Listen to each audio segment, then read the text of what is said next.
আসসালামু আলাইকুম রহমতুল্লাহি ওয়া বারাকাতুহু। কেমন আছেন সবাই? আশা করি সবাই ভালো আছেন, আমিও ভালো আছি। আজকে আমি যে কথা বলবো আপনারা তো ভয় পেয়ে যান ভাইয়া। আপনারা তো কেউ পোল্যান্ড এসে কাজ করতে পারবেন না।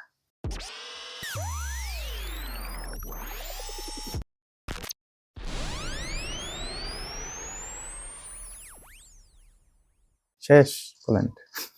কি ভয় পেয়ে গেছেন? ভয় পাওয়ার কিছু নাই, আসলে আপনারা সবাই পোল্যান্ডে আসতে পারবেন, তবে এর ভিতরে কিছু ব্যাপার আছে, সেটা আমি আজকে আপনাদের সামনে তুলে ধরার চেষ্টা করবো ইনশাআল্লাহ।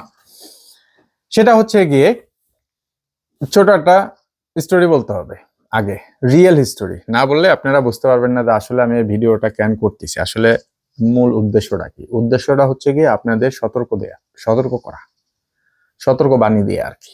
তো যেটা আমার মনে হলো যে এই জিনিসটা আপনাদেরকে জানানো উচিত, সেটা কি? আপনারা যারা অন্যান্য দেশে আছেন, পোল্যান্ডের বাইরের অন্যান্য দেশে আছেন, যারা বাংলাদেশে আছেন, মিডল ইস্টে আছেন, তাদের কথা বলতেছি না, যারা ইউরোপের সেঙ্গেন কান্ট্রিতে আছেন তাদের উদ্দেশ্যে বলতেছি, এবং কি যারা মিডল ইস্টে আছেন এবং বাংলাদেশেও আছেন তাদের কথাও আমি বলবো। তবে আগে যারা এই ইউরোপের অন্যান্য দেশে আছেন, যারা সেঙ্গেন এরিয়ার ভিতরে আছেন তাদের কথা বলতেছি। যারা সেঙ্গেনের বাইরে আছেন তাদের কথা ভিন্ন, তারা না। আগে এই গল্পটা বলি। কিছুদিন আগে মে মাসের 5 তারিখে আমাদের এজেন্সিতে কিছু লোক আসছে, 3জন লোক আসছে। কোথা থেকে আসছে? ক্রোয়েশিয়া থেকে আসছে। ঠিক আছে, ক্রোয়েশিয়া থেকে আসছে। তারা ক্রোয়েশিয়াতে কনস্ট্রাকশনে কাজ করতো, ওখান থেকে পোল্যান্ডে ঢুকছে, কোন এক এজেন্সি থ্রুতে ঢুকছে।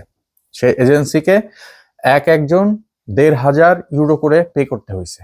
একজন 1,500 ইউরো, দ্যাটস মিন 3জন মানুষ 4,500 ইউরো দিচ্ছেন, দিয়ে তারা আসছে এখানে কাজ করার জন্য।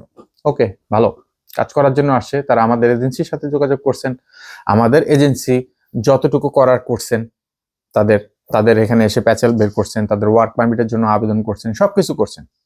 এটা কিন্তু মে মাসের কথা বলতেছি, এই যে মে মাস যাইতেছে 2025-এর মে মাস। তো মে মাসে তারা আসছে, সবকিছু করছে, কিন্তু এখানে তারা এখনো ফিঙ্গার দেয় নাই। কারণ ওইটার জন্য প্রসেসিং এর দরকার হয়, সেই সময়টারও দরকার হয়। কারণ হুট করে এসে ফিঙ্গার দেয়া যায় না, এটার জন্য প্রসেসিং এর দরকার হয়। তো কি করছেন তারা? তাদের সবকিছু আছে, প্যাসেলও বের করছে, তারা ওয়ার্ক পারমিটের আবেদন করছে, আমি ওয়ার্ক পারমিট দেখছি, তাদের ওয়ার্ক পারমিটও আছে, সবকিছু আছে। কিন্তু এখন হইতেছে গিয়া, এখন তো চলে জুন, মে মাসের 5 তারিখে তারা আসছে, আজকে জুন মাস শেষ হয়ে যাইতেছে। তাই জুনের 1 তারিখ থেকেই, 1 তারিখ থেকেই পোল্যান্ডে যে আইন শুরু হয়েছে, যারা ইউরোপের অন্য সেঙ্গেন কান্ট্রি থেকে এখানে আসবে তারা এখানে এসে কাজ করতে পারবে না। এবার পড়ছিনি বেচারারা বিপদে। তো তারা কিন্তু ঢুকছে জুনের আগেই ঢুকছে, মে মাসে ঢুকছে। তো ঢোকার পরে এখন জুন মাসে যে নিয়ম হয়েছে, এই নিয়মে তারা ফেসে গেছে।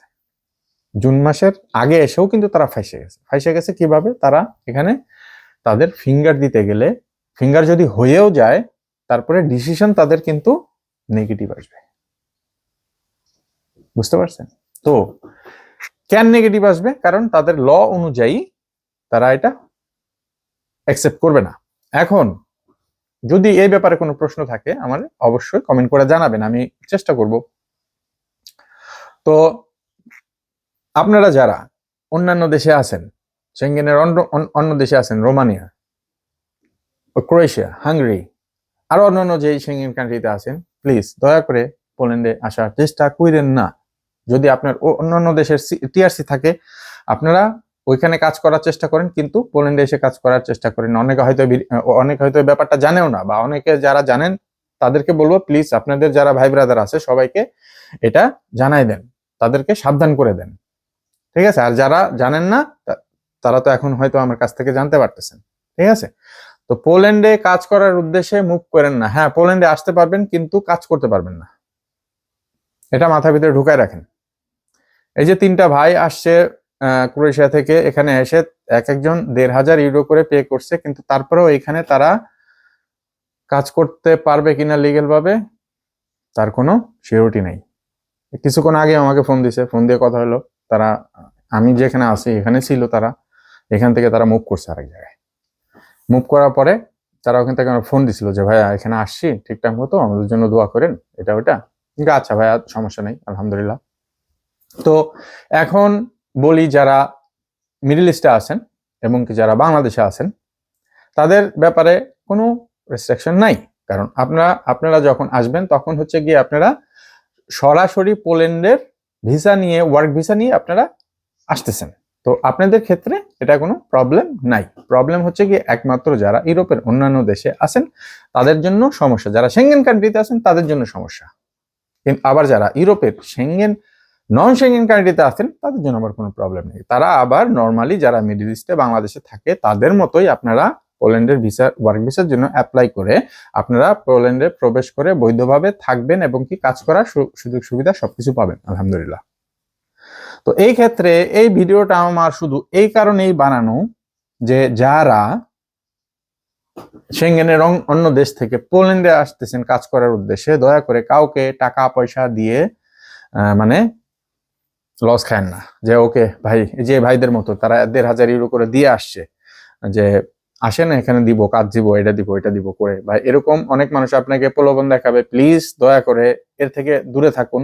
আগে যাচাই করুন, বাছাই করুন, তারপরে পোল্যান্ডে অন্যান্য দেশ থেকে, সেঙ্গেনের অন্য দেশ থেকে পোল্যান্ডে কাজ করার উদ্দেশ্যে আসবেন না। এটা কিন্তু একটা রিয়েল মেসেজ আমি আপনাদেরকে দিতেছি। আশা করি অনেকেই এই ব্যাপারটা জানে এবং কি অনেকে এই ব্যাপারটা জানে না। যারা না জানে তাদের উদ্দেশ্যে আমি বলতেছি, আর যারা জানেন ভাইয়া তাদেরকে আমি বলবো, অন্যান্য যে ভাই বেরাদাররা আছে তাদেরকে দয়া করে এই মেসেজটা দিবেন আপনি, যে পোল্যান্ডে কিন্তু এখন যারা পোল্যান্ডে যাওয়ার, যে কাজ করার চিন্তা ভাবনা করতেছে, দয়া করে তারা পোল্যান্ডে যায়, এখন আর কোনো লাভ হবে না। কারণ পোল্যান্ড সরকার অন্য সেঙ্গেনের দেশ থেকে ওয়ার্কার এখন আর নেবে না। তারা সরাসরি তাদেরকে নিবে যারা পোল্যান্ডের ওয়ার্ক ভিসা নিয়ে আসবে সরাসরি। আশা করি বুঝতে পারতেছেন। আমার ভিডিওটা অনেক লং হয়ে যাইতেছে, আমি চাই না আমার ভিডিও লং করার জন্য। তো সবার জন্য শুভকামনা রইল। আর যদি কোনো প্রশ্ন থাকে আমাকে নক করতে ভুলবেন না। আমি সবসময় বলি ভাইয়া, আপনারা যদি কোনো প্রশ্ন করে থাকেন আর আমি যদি সাথে সাথে রিপ্লাই না দিতে পারি, আমি যখনই দেখবো তখনই আমি রিপ্লাই দেওয়ার চেষ্টা করি, ঠিক আছে? আর আমার ভুল ভ্রান্তি হইতে পারে, আমি একজন মানুষ, অবশ্যই আমার ভুল ভ্রান্তি হইতে পারে। আমার ভুল ভ্রান্তিগুলো ক্ষমা সুন্দর দৃষ্টিতে দেখবেন। আর হচ্ছে কি সবাই আমার জন্য দোয়া করবেন। আপনাদের জন্য শুভকামনা এবং কি দোয়া রইল। আল্লাহ সবার মনের ইচ্ছা পূরণ করুক, এই আর কি। ভালো লাগলে আমার চ্যানেলটা সাবস্ক্রাইব করবেন, টোকা দিয়ে একটা লাইক দিবেন, ব্যাস ফিনিশ। আপনাদের লাইক, আপনাদের কমেন্ট, এগুলো আমার ইন্সপায়ার করে আরো ভিডিও বানানোর জন্য। ভালো থাকবেন, আল্লাহ হাফেজ।